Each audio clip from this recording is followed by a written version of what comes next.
One time, CJ had to eliminate a certain agent at the orders of the crash officers, who was putting an effort towards revealing the truth about the corruption of Frank Tenpenny. The mission ended in a success. CJ killed the target and retrieved the documents. Then, CJ was to pass the documents onto Frank in a mysterious ghost town in the desert near the Area 69. As a way of saying thank you, Tenpenny gave CJ a spade, which he was supposed to use to dig his own grave. That was meant to be the end of Carl Johnson. Fortunately, Officer Hernandez, who'd been knocked out just a while ago by Tenpenny for snitching on him, suddenly woke up and distracted Pulaski. Thanks to that, CJ avoided death.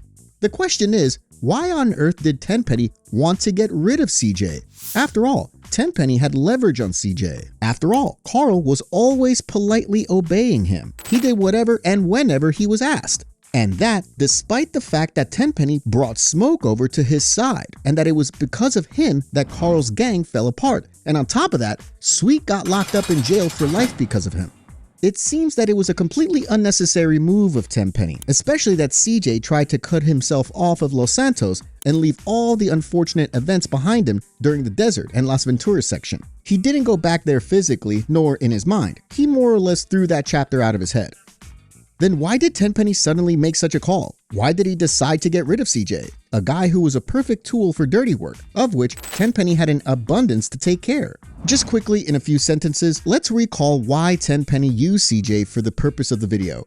Tenpenny needed someone who'd take care of all the important tasks requiring discretion in order to protect his big secret crack operation, in which the main role played the Ballas, Big Smoke, and the Loco Syndicate. As a policeman working for Crash, a unit of the Los Santos Police Department responsible for tackling the city's gang violence, he could not eliminate pests himself. First, he'd risk getting caught too much, and secondly, those were usually difficult missions. The officer could simply not be able to handle them. He simply wasn't as experienced of a killer as CJ.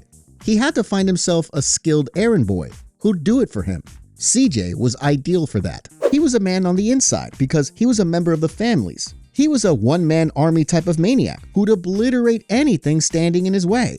Additionally, he was only about to come into town to bury his mother, so the opportunity arose to frame him with the murder of another policeman and then blackmail him. Tenpenny knew CJ's personality. He knew he would do anything to protect the family and to not let his brother down. That's why Tenpenny used Sweet to blackmail CJ even more effectively.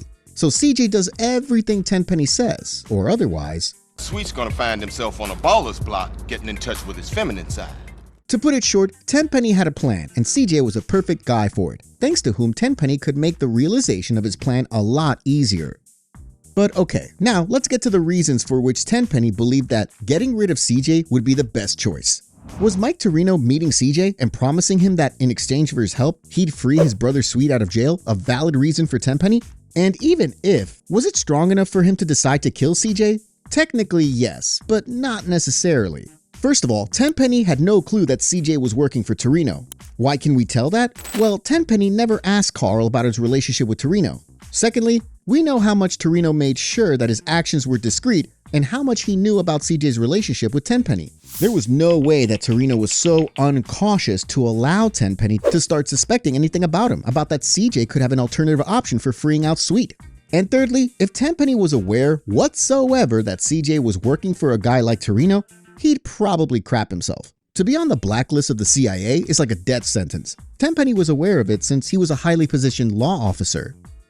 And here, I actually used to interpret it a little differently, and I was saying something else in my videos, so I apologize if I led you to a wrong conviction. And that being said, we've got another matter in this topic that references Torino's discretion. Torino was surely being extra careful to make sure Tenpenny doesn't find out about his partnership with CJ. You know, so Tenpenny doesn't try to make a dumb move in his panic. Cause what if he creeped up on CJ and whacked him? That wouldn't be good news for Mike. CJ was like a private agent for Torino, who would do anything Mike couldn't do himself for several reasons. Other than that, covering up the fact that CJ worked for Mike was also very well executed by CJ himself, who would always politely carry out any suicide mission from Crash, despite knowing that he's got his ass covered by Torino. Tenpenny therefore thought that CJ still did everything for him, simply because he didn't really have a choice. We know that the main reason for Tenpenny ultimately losing the fight with the law was Jimmy Hernandez, who joined Crash some time ago.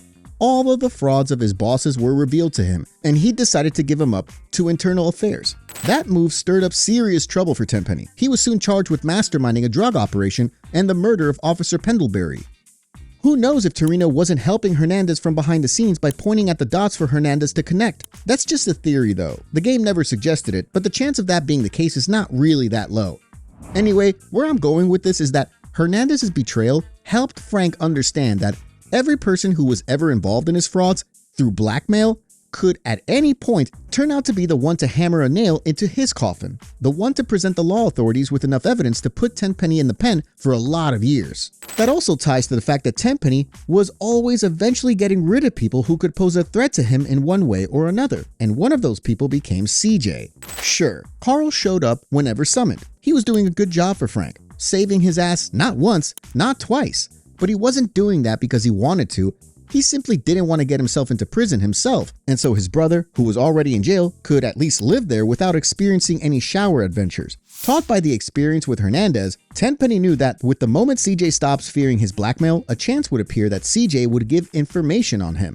Sure, street cats don't call no cops, but as we remember from the mission 555 We Tip, CJ did apply certain exceptions to that rule. He didn't have the slightest issue with planting 2 tons of marijuana in a district attorney's car and then reporting it to the cops.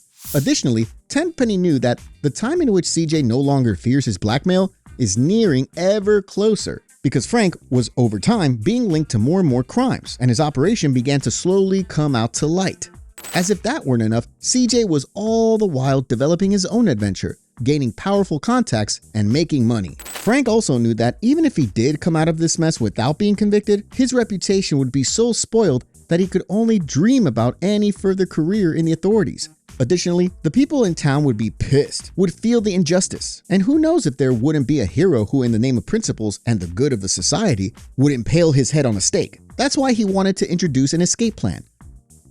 The plan in question assumed first exacting a vendetta upon Big Smoke, who'd tricked him and then taken over the entire crack circus for himself, telling Tenpenny that he could kiss his greasy ass. And while he was at it, he wanted to take some of Smoke's money, which would aid the organization of his escape from Los Santos. The person who posed a threat to that plan was CJ, of course. And sure, it wasn't the main reason for which Tenpenny wanted to kill CJ. As I said earlier, CJ was staying way out of Los Santos and had a good life outside of the city limits. As we know though, dreams can change too. Just because CJ at some point resigned from taking his revenge on Smoke didn't mean that he wouldn't do it if favorable circumstances came about. Besides, that's what eventually happened. When Sweet got out of jail and expressed his outrage with what Smoke had done, that's when CJ decided to help his brother to reclaim the hood and put an end to that whole crack craziness. So yeah, despite what happened in the High Noon mission looking nonsensical at first glance, seeming like Tenpenny did wrong for killing CJ, it turns out that it was a reasonable move. It's possible that had the plan been realized better and CJ indeed been put in the ground, Tenpenny would have been now sitting on his ass in a warm and beautiful place somewhere on this wonderful planet. Cause who was the one to stop him running away with a bag full of cash? That person was none other than Carl Johnson. Thanks for today. If you have any thoughts on the subject of the video, drop them in a comment. I'll be happy to read them. I thank my supporters and I'm saying goodbye. Take care and see you soon.